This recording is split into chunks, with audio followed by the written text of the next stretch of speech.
چند دنوں کے بعد ماہ محرم الحرام شروع ہو رہا ہے، امام حسین علیہ السلام کا مہینہ۔ آپ جس بھی مولانا صاحب کو، ذاکر صاحب کو سن رہے ہو، اس سے ایک خواہش کا اظہار کریں۔ امام حسین کے ایام ہے علیہ السلام، تو امام حسین علیہ السلام کے اپنے بھی تو خطبے ہیں، مدینہ سے لے کر مکہ، اور پھر خاص طور پہ مکہ، جب مکہ سے نکلے ہیں عراق جانے کے لیے، کوفہ جانے کے لیے، اور کربلا میں وہ واقعہ پیش آیا، بہت سارے خطبات موجود ہیں۔ جس کو آپ سننے جائیں، اگر وہ بتا رہا ہو تو بہت اچھی بات ہے، اگر نہ بتا رہا ہو تو اس سے کہیں کہ ہمیں کچھ امام حسین علیہ السلام کے خطبات بھی سنیں۔ کیوں گئے امام حسین علیہ السلام کربلا؟ کیوں اتنی بڑی قربانی دینے سے بھی دریغ نہیں کیا؟ جو ڈیوٹی اس آیت میں بتائی جا رہی ہے، اور امام تو سب سے بڑا ذمہ دار ہوتا ہے اللہ کی طرف سے، اس آیت کے لفظ اور امام حسین علیہ السلام کے ایک خطبے کے لفظ بالکل آپس میں ایک جیسے۔ یہ آیت کہہ رہی ہے تم بہترین امت ہو، اخرجت للناس، تمہیں گھروں سے بیٹھنے سے منع کر دیا گیا، کہا ہے نکلو۔ خروج کیا کرنے کے لیے نکلو؟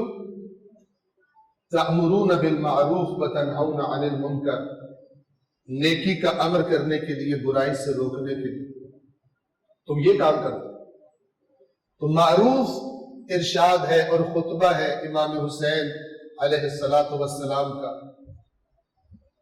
فرمایا انی لم اخرج عشرا ولا بقرا ولا مفسدا ولا ظالما، میں کوئی تکبر کی وجہ سے، کوئی دکھاوا کرنے کے لیے، کوئی فساد کرنے کے لیے، کوئی ظلم کرنے کے لیے نہیں نکلا۔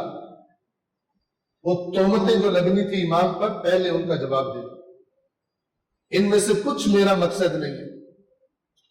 وَإِنَّمَا خَرَجْتُ لِطَلَبِ الْإِصْلَاحِ فِي أُمَّةِ جَدِّي، میں تو صرف اس لیے نکلا ہوں، خرج تو خروج کیا ہے، وہی لفظ ہے جو اس آیت میں 110 نمبر آل عمران کی۔ انما صرف خرج تو میں نے خروج کیا ہے، میں نکلا ہوں اپنے جد، اپنے نانا کی امت کی اصلاح کے لیے۔ اريد ان آمر بالمعروف وانہی عن المنکر، میں چاہتا ہوں امر بالمعروف کروں، نیکی کا حکم دوں، وانہی عن المنکر، اور نہیں کروں منکر سے، برائی سے روکوں، واسیر بسیرت جدی رسول اللہ وابی علی ابن ابی طالب، اور میں سیرت پر چلوں اپنے جد رسول اللہ کی اور اپنے بابا علی ابن ابی طالب۔ یہ امام نے خلاصہ بتایا ہے اپنے کربلا کے قیام کا، اپنے خروج کا، یزید کی بیعت قبول نہ کرنے کا، امر بالمعروف اور نہی عن المنکر۔ ایک اور جملہ امام کا ہی، جو مکہ سے جب نکلے اور عراق کی طرف سفر کا آغاز کیا، تو کچھ عرصے کے بعد کوفہ والوں کی بے وفائی کی خبریں امام کو ملنا شروع ہوئی، جناب مسلم ابن عقیل کی مظلومانہ شہادت کی خبر امام کو ملی۔ تو یہ جملہ امام کی پاکیزہ زبان سے نکلتا تھا، غور فرمائیں، تلخ ترین حقیقت۔ فرمایا کہ یہ جو تم اپنے ساتھیوں کو، کہ یہ تم خبر سن رہے ہو، لوگوں نے مسلم سے بیعت کر کے توڑ دی ہے، اسے تنہا چھوڑ دیا، مجھے خط لکھ کے بلایا ہے، اور اب بدل گئے، بدلے نہیں ہیں، تھے ہی ایسے، صرف حالات جب سخت ہوئے تو حقیقت سامنے نکل کے آ گئی۔ فرمایا الناس عبید الدنیا،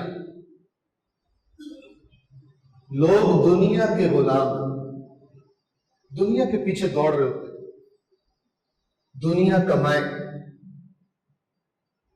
والدین لعب علی السنتہم، دین ان کی زبانوں کا ذائقہ ہوتا ہے، چکھتے،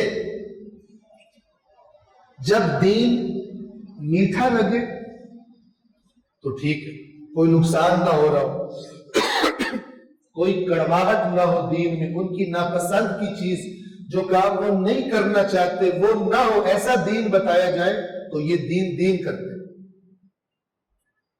لفظ استعمال کیا لائقن، لائق کہتے جب کوئی زبان سے کوئی چیز چکھتا ہے، سب چکھتے ہیں، کبھی کبھی کوئی چیز چکھی کہا کہ بڑی مزیدار اور دو، ٹھیک ہے، اور کبھی چکھتے کا توبہ لے جاؤ۔ امام فرما رہے ہیں اصل میں یہ دنیا کے غلام دین کو چکھتے، یحوطونہ ما درت معایشہم، یہ دین کے چکر لگاتے ہیں، دین کے قریب رہتے ہیں جب تک ان کی معیشت چلتی رہے، جب تک ان کی دنیا کو خطرہ نہ ہو، دین کی وجہ سے کوئی مشکل نہ پڑ رہی ہو ان پر، یہ بڑا دین کرتے ہیں۔ وَإِذَا مُحِّسُوا بِالْبَلَاءِ، اور جب خالص اور ناخالص کو جدا کرنے کے لیے انہیں آزمایا جاتا ہے، آزمائش میں ڈالا جاتا ہے، قَلَّ الدَّيَّانُونَ، تو دیندار قلیل رہ جاتے، دیندار قلیل رہ جاتے۔ خطبے ہیں امیر المومنین کے کہ لوگ ایسے ہو جاتے ہیں کہ نمازیں بھی پڑھ رہے ہیں، روزے بھی رکھ رہے ہیں، جو ان کو دین کا کام لگتا ہے ابھی آخرت وہ کرتے جا رہے، تب تک کرتے جب تک وہ کام ان کے دنیاوی مفادات سے ٹکر نہ کھائے۔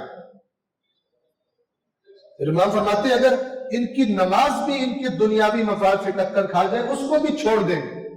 امر بالمعروف اور نہی عن المنکر اس لیے نہیں کرتے چونکہ وہاں پھر جھگڑے کا اندیشہ ہوتا ہے، وہاں دوسروں کی ناراضگی کا اندیشہ ہوتا ہے، لہذا نہیں کرتے۔ نمازیں پڑھنے سے کس نے ناراض ہونا ہے، پڑھتے رہتے۔ دین کی پوری اور مکمل تصویر۔ لہذا امام حسین جب نکلے امر بالمعروف اور نہی عن المنکر کے لیے، جب مکہ سے نکلے تھے زیادہ لوگ تھے، جب جناب مسلم کی شہادت کی خبر ملی کسی کو کوئی بہانہ یاد آیا، کسی کو کوئی بہانہ یاد، چھوڑ کے چلے۔ تو اس بات کو یاد رکھیں، دینداری کا حقیقی دینداری کا پتہ اس وقت چلتا ہے جب انسان دین کی خاطر مشکل برداشت کرے، ورنہ ہر ایک نے اپنی پسند کا بغیر ٹینشن کا جنت میں جانے والا کوئی نہ کوئی راستہ تلاش کر کے رکھا ہوتا ہے، باقی وہ اللہ سے کہتے ہیں کہ اپنے اور بندے ڈھونڈ لا، ساتھ نہیں۔